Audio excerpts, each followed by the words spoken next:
dikisahkan dalam sebuah hadis yang diriwayatkan oleh Jabir bin Abdullah. Beliau berkata, "Kunna indan Nabi sallallahu alaihi wasallam fahabbat rihu muntinatun."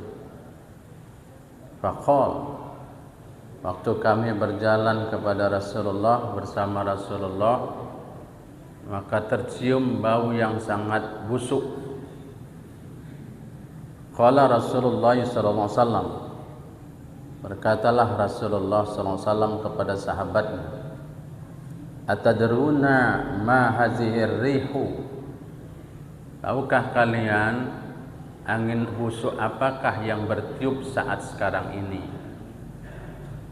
Maka sahabat tidak dapat menjawab pertanyaan Rasulullah SAW tersebut.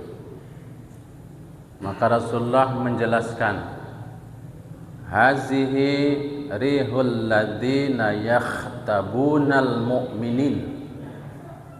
Ketahuilah olehmu, angin yang berbau busuk ini adalah angin orang yang menghibah terhadap orang-orang yang beriman.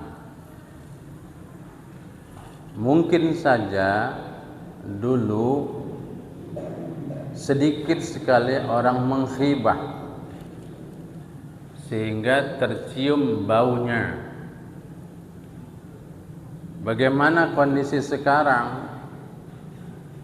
Apakah sekarang ini orang tidak ada menghibah? Saking banyaknya lah dosa khibah di mana-mana, jadi udah terbiasa. Walaupun bau, udah terbiasalah dosa khibah itu ada di mana-mana. Apa itu khibah? Ghibah atau gibah, ada yang menyebut, bahasa kerennya gosip.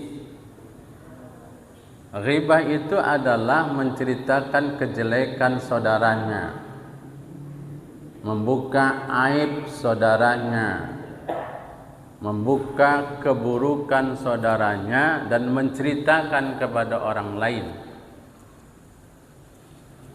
Maka dalam riwayat yang lain, Rasulullah SAW bersabda dalam hadisnya, qala lahum Rasulullah sallallahu alaihi wasallam, bertanyalah Rasulullah sallallahu alaihi wasallam kepada sahabat-sahabatnya, atadruna mal ghibah? Tahukah kalian apa itu ghibah?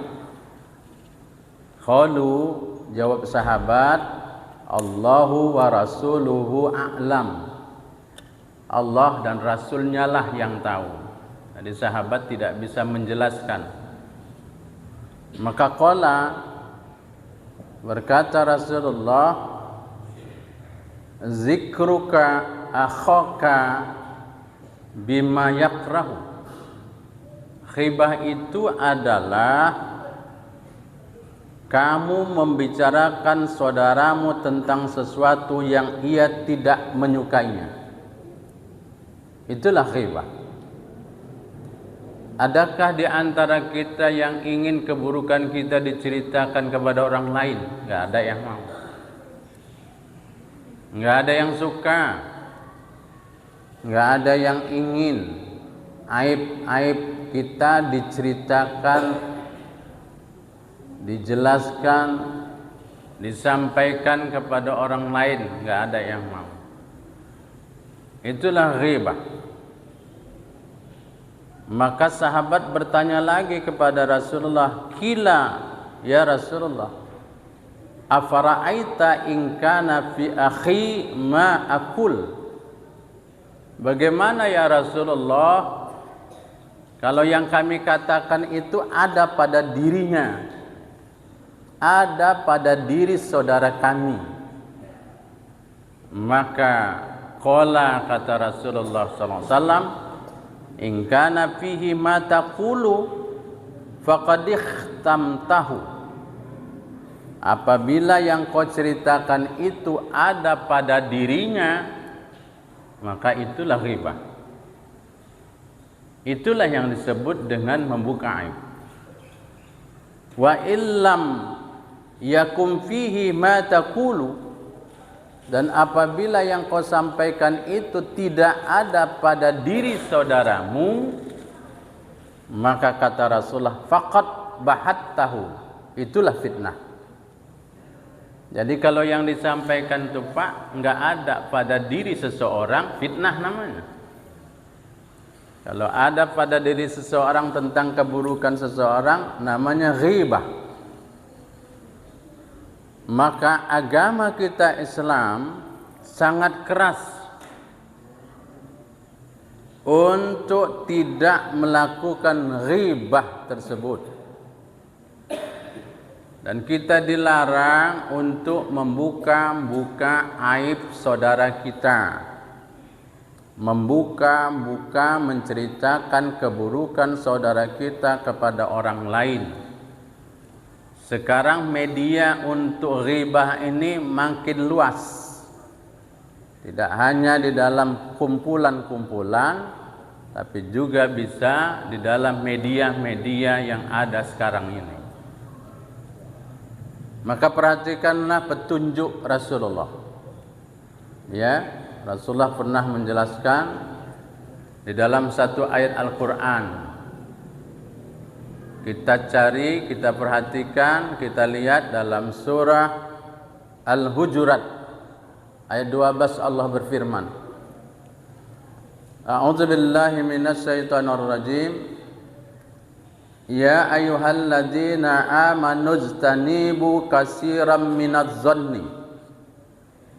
Wahai orang-orang yang beriman, jauhilah banyak prasangka. Prasangka buruk kepada orang. Ya. Inna ba'dadz zanni ismun. Sesungguhnya prasangka itu dosa. Karena banyak prasangka itu kadang-kadang tak seperti yang kita sangkakan gitu dia. Maka agama kita mengajari jangan kamu suka berprasangka kepada saudara, prasangka buruk. Wala tajassasu, jangan kamu suka mencari-cari kesalahan saudaramu, kelemahan-kelemahan saudaramu, kekurangan-kekurangan saudaramu. Karena ada sebagian yang suka mencari-cari salah orang. Dia enggak tahu salah dirinya gitu. Itu dilarang dalam hukum agama. Wala yakhtab ba'dukum ba'don. Ya, dan jangan ada di antara kamu yang menggunjing sebahagian yang lain. Nah, gunjing itulah dia, sama dengan ghibah tadi. Membuka aib saudara kita, jangan ada, kata Allah. Ayuhibbu ahadukum ayyakula lahma akhihi. Maka Allah menyebutkan di dalam lanjutan ayat ini, apakah ada di antara kamu yang suka memakan bangkai daging saudaramu yang sudah mati? Jadi Allah memberikan gambaran orang yang suka membuka-buka aib saudaranya, menggunjing saudaranya, itu seperti memakan bangkai saudaranya sendiri. Maka kata Allah di ujung ayat ini, fakarihtumu, tentu kamu jijik. Siapa sih yang mau makan bangkai saudaranya? Enggak ada. Begitulah diibaratkan oleh Allah Subhanahu wa taala dalam ayat itu. Maka di ujung ayat ini Allah mengatakan, wattaqullah, bertakwalah kepada Allah. Ya, innallaha, sesungguhnya Allah tawwabur rahim. Sesungguhnya Allah itu Maha penerima taubat dan Maha penyayang. Maksudnya kalau pernah orang itu melakukan dosa ghibah, berhenti, bertobat, jangan diulangi lagi. Begitulah kerasnya ajaran agama kita ini, ya, melarang umatnya untuk tidak boleh melakukan dosa ghibah. Maka pada pertemuan kita kali ini saya akan menjelaskan dua hal.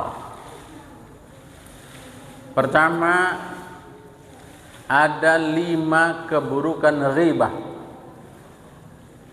dan ada 10 cara menghindarkan diri dari sifat perilaku ghibah. Mudah-mudahan dengan ceramah kita malam ini, ya, kita bisa menghindarkan diri kita dari perilaku ghibah. Ada 5 keburukan ghibah. Kejelekan ghibah itu ada 5. Pertama, ghibah itu dosa besar. Mungkin, ya, orang berghibah itu menceritakan kejelekan orang itu dianggap sepele, anggap biasa gitu. Padahal kalau kita paham bahwa menghibah itu dosa besar, itulah yang dijelaskan oleh Allah di dalam Al-Quran surah Al-Hujurat ayat 12 tadi. Dimisalkan Allah, orang yang menghibah itu seperti memakan bangkai saudaranya sendiri. Itulah keburukan ghibah. Ya. Dan kalau orang suka menghibah, itu pahalanya itu nanti berpindah dia kepada orang yang dia ghibah itu. Ya. Jadi dosa besar, rugi. Yang kedua, orang yang suka menghibah itu akan mendapatkan azab kubur. Ini dikisahkan dalam satu riwayat hadis. Ketika itu Rasulullah sallallahu alaihi wasallam berjalan bersama sahabat melewati 2 makam. 2 makam itu 2 kuburan. Maka Rasulullah turun dari kendaraannya dan mengambil pelepah tamar, pelepah daun, ya, pohon kurma. Lalu dibelahnya menjadi 2, diletakkannya di kuburan pertama dan kuburan kedua. Maka sahabat bertanya, "Ya Rasulullah, kenapa engkau melakukan ini?" Kata Rasulullah, "Ketahuilah oleh kalian, orang yang di dalam alam barzah ini sedang diazab Allah." Maka sahabat bertanya, "Ya Rasulullah, apa dosanya?" Kuburan yang pertama ini dosanya adalah suka mengadu domba dan menghibah. Cerita 1 meter jadi 5 meter disampaikan, sehingga orang berkelahi, berantem, ya, orang bermusuhan gara-gara ceritanya. Ini akan mendapatkan azab di kuburan. Orang yang suka menghibah, suka membuka-buka aib saudaranya. Yang kedua, Rasulullah menjelaskan kuburan yang kedua ini adalah orang yang buang air kecil tapi tidak istinja. Mungkin orang sepele itu, ya, buang air kecil tidak istinja atau tidak benar istinjanya. Maka ini hal kecil tapi jangan dianggap sepele, dianggap orang. Ini jadi hal besar kalau kita nggak paham cara beristinja yang benar. Maka kita disuruh tuntas berdehem-dehem supaya dia keluar. Ya. Keburukan yang ketiga ghibah itu adalah merusak hubungan persaudaraan dan persahabatan. Dengan ghibah itu Pak, sahabat, teman, saudara bisa rusak. Karena salah satu alasan orang ghibah biasanya karena kesal. Karena kesal dia Pak, nah, maka dibongkarnya lah keburukan kawan tuh. Ya, namun ghibah itu tidak menyelesaikan masalah, tapi makin memperuncing masalah. Ghibah itu mengakibatkan dulu dia berteman akrab, berkawan baik, tapi karena kawannya menghibah kawannya ini, putus hubungan persahabatan, putus hubungan pertemanan, jadi nggak baik. Gara suka sini membuka keburukan sana, sana membuka keburukan sini. Yang ketiga, ghibah itu dapat menguras emosi dan merusak suasana hati, batin kita nggak tenang. Ya, keburukan ghibah itu membuat perhatian dan emosi kita terkuras. Terus kita kadang-kadang orang suka menghibah itu cari-cari lagi, apalagi keburukan kawan. Emosi itu Pak terkuras, habis waktu kita untuk itu. Dan itu nggak ada manfaatnya, bukan nggak ada manfaatnya pun, dosa bertambah. Ya, hidup nggak tenang, maka ghibah itu membuat hidup gelisah. Ghibah itu membuat hidup resah, membuat hidup itu menjadi lebih susah. Itulah ghibah. Yang kelima, pelaku ghibah itu akan mudah menghakimi orang lain. Ya, orang yang kebiasaan suka berghibah akan dapat membentuk dirinya memiliki tabiat yang buruk. Apa itu tabiat yang buruk? Suka menghakimi orang, suka nuduh-nuduh orang, suka berprasangka buruk aja sama orang, menghakimi orang.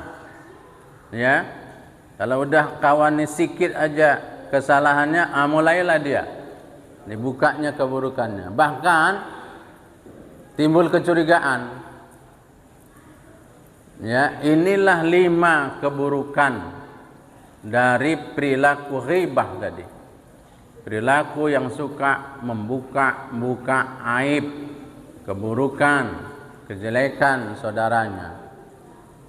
Oleh karena itulah, karena ghibah ini sangat berbahaya, bisa merusak tatanan kehidupan kita, bersaudara, bersahabat, berteman, berkawan, maka ada 10 caranya. 10 cara untuk menghindarkan diri kita dari perilaku menghibah. Mudah-mudahan 10 ini dapat kita ingat dan mudah-mudahan kita terhindar dari dosa ghibah. Apa yang pertama? Bergaullah dengan orang-orang yang baik. Bergaul dengan orang-orang yang taat ibadah. Bergaul dengan kawan-kawan yang tidak suka. Bergaul dengan kawan-kawan yang tidak suka menjelek-jelekkan orang lain. Berkawan sama sahabat-sahabat kita yang tidak suka membuka-buka aib orang lain. Karena memang tidak kita bisa pungkiri Pak, ini nggak bisa kita pungkiri bahwa sahabat, teman itu sangat menentukan. Kalau kita dapat kawan yang baik, mudah-mudahan baiklah kita. Tapi kalau kita dapat kawan yang buruk, kalau nggak kuat kita, bakalan hanyut dengan kawan-kawan yang buruk itu. Maka kalau kita hendak menghindarkan diri kita dari perilaku ghibah, cari kawan-kawan yang tidak suka menjelek-jelekkan orang lain. Jadi kita pun tak terbawa-bawa. Yang kedua adalah hindari membaca dan melihat postingan-postingan akun-akun yang menjurus dan membuka keburukan orang lain. Ya. Karena bisa saja postingan akun-akun di media sosial yang ditampilkan itu yang membicarakan keburukan orang lain menyebabkan kita mungkin ikut menghibah, berkomen.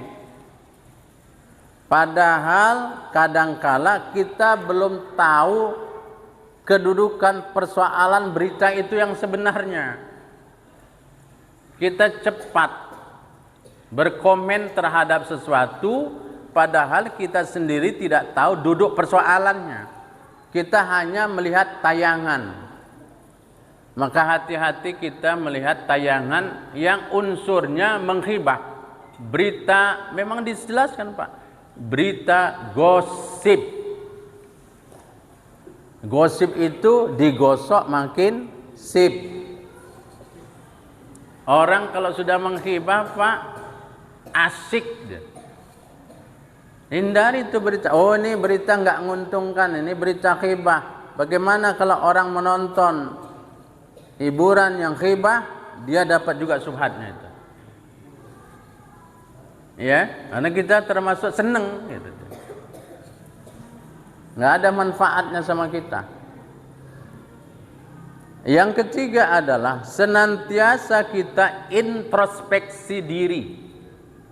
Kenapa? Tidak ada manusia di dunia ini, Pak, yang sempurna. Tidak ada manusia di dunia ini yang tidak memiliki kesalahan dan keburukan. Bayangkanlah perasaan kita jika aib dan kekurangan kita itu dijadikan bahan pembicaraan orang lain. Kira-kira pertanyaan kita senang apa enggak? Tentu jawaban kita pasti enggak senang. Keburukan awak jadi konsumsi orang, jadi pemberitaan di mana-mana. Begitu juga kalau kita tidak senang aib kita, keburukan kita dibuka orang, orang lain juga tidak akan senang dibuka aibnya, keburukannya, sama dengan kita.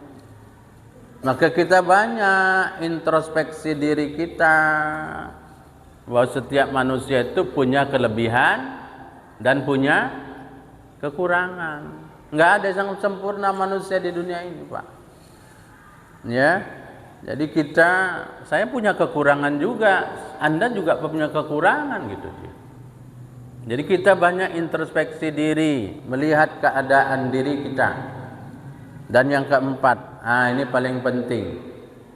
Apa yang keempat? Jaga lidah, jaga jari.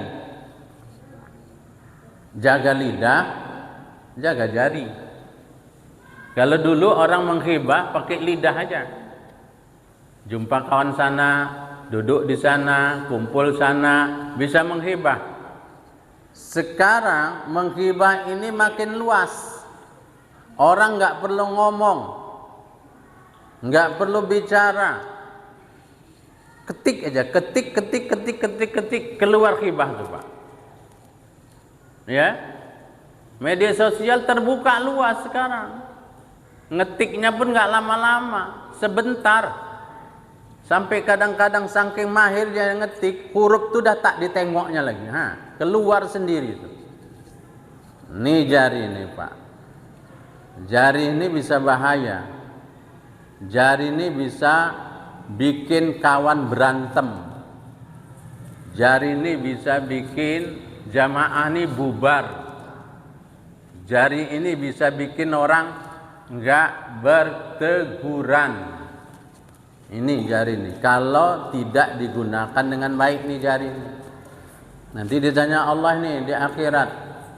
Mulut dikunci. Ya. Tangan nih ngomong, kaki ini jadi saksi.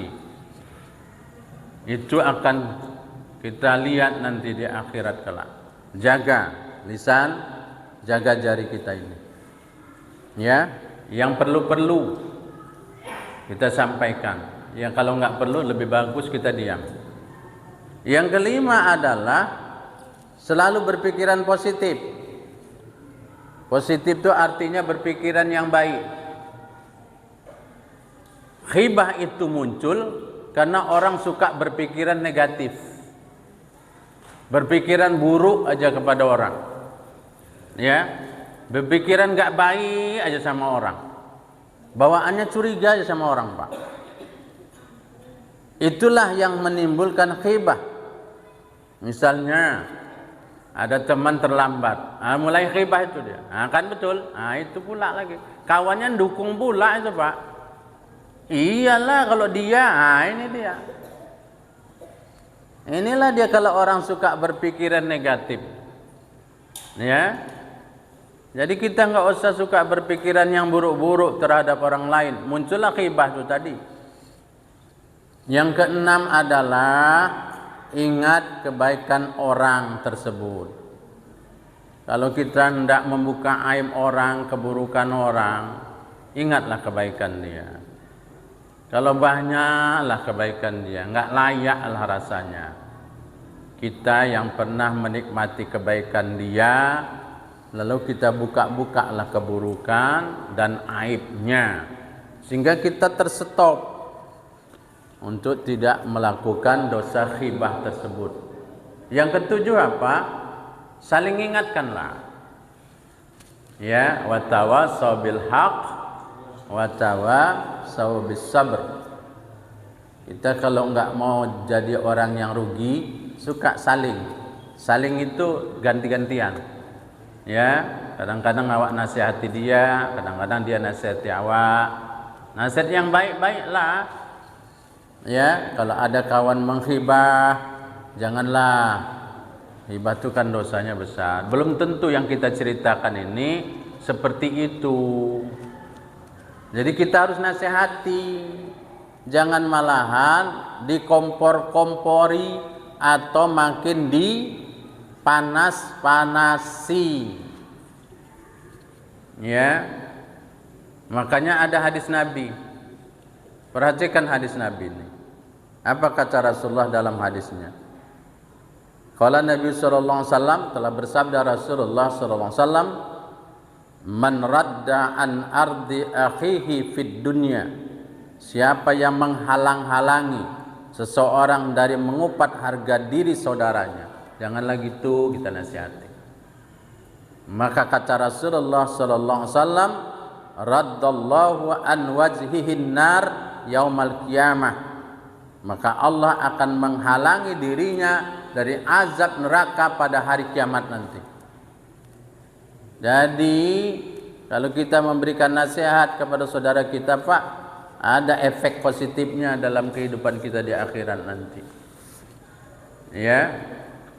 Yang kedelapan, bagaimana kita bisa menghindar dari perilaku ghibah tadi? Buang penyakit hati. Ghibah itu muncul karena iri, dengki, dan benci. Iri, dengki, dan benci muncul ghibah. Iri itu, Pak, enggak suka nengok kesuksesan orang, keberhasilan orang. Itu dalam rangka enggak suka. Tapi kalau sudah dia kronis, jadi dengki dia, actionnya itu.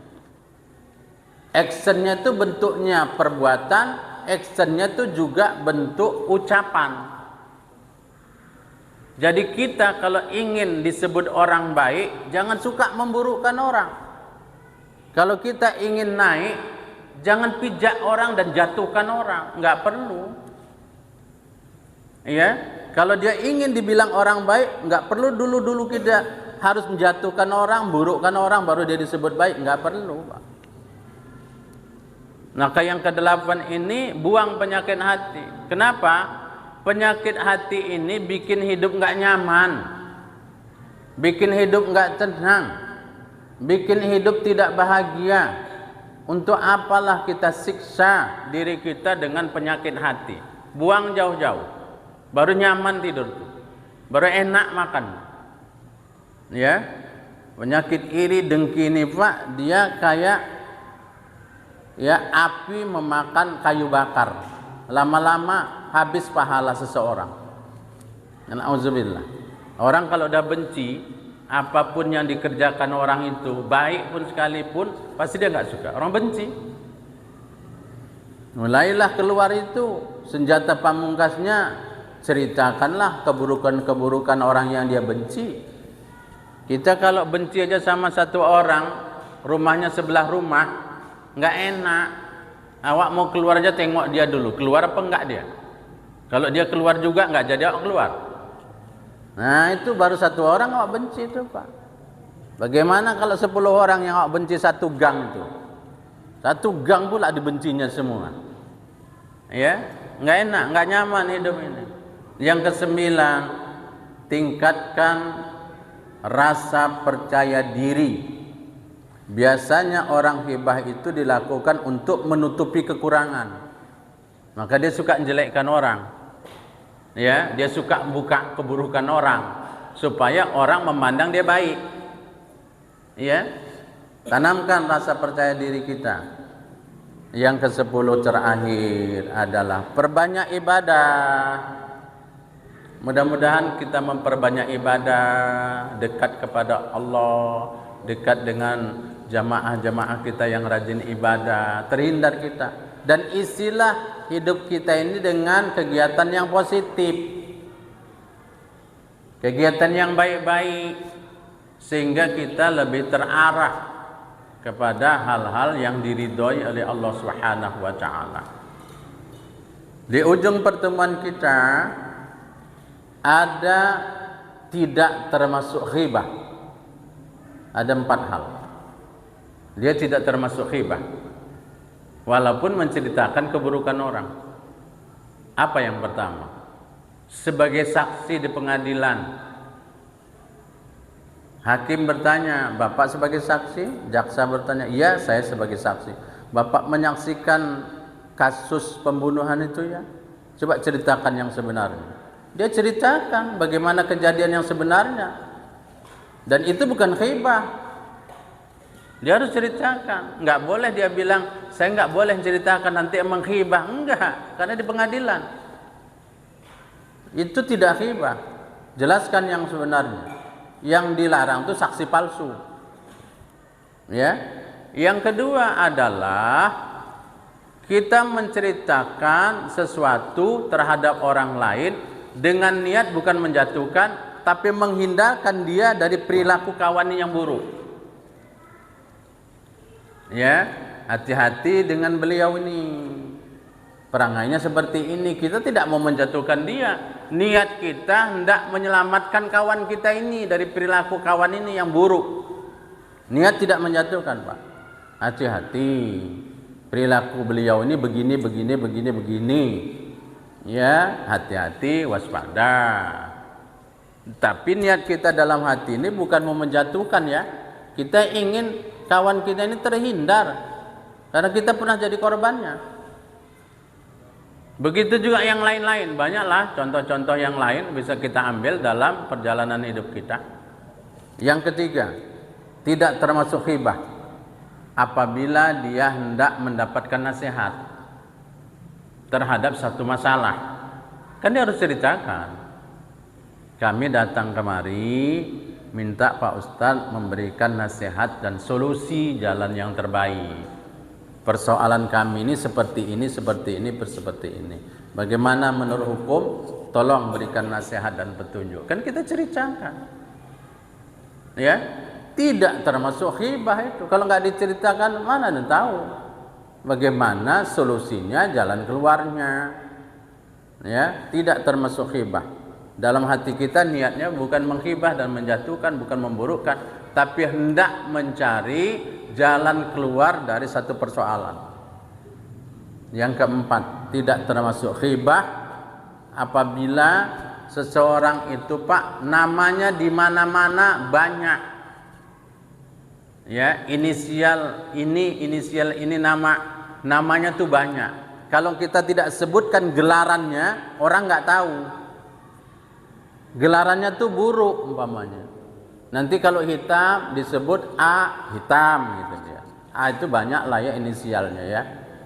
Umpamanya A, kalau putih dia A putih. Bapak cari siapa di kampung ini? Yang putih itu Pak. Ya, tidak termasuk hibah. Karena orang kalau nggak diceritakan tentang yang hal-hal dia itu tidak orang tahu siapa rumah yang mau dicarinya. Gitu. Dan itu tidak termasuk hibah. Jadi 4 ini tidak termasuk hibah. Ya, mudah-mudahan dengan tema kita malam ini kita terhindar dari perilaku hibah, yaitu perilaku yang suka membuka aib keburukan saudaranya sendiri. Marilah sama-sama kita berupaya dan berusaha untuk menghindarkan diri kita dari perilaku yang buruk ini. Mudah-mudahan kita berharap pada Allah Subhanahu wa taala, Allah selalu mencurahkan rahmatnya kepada kita semua, mencurahkan kasih sayangnya kepada kita semua. Terima kasih. Mohon maaf lahir dan batin.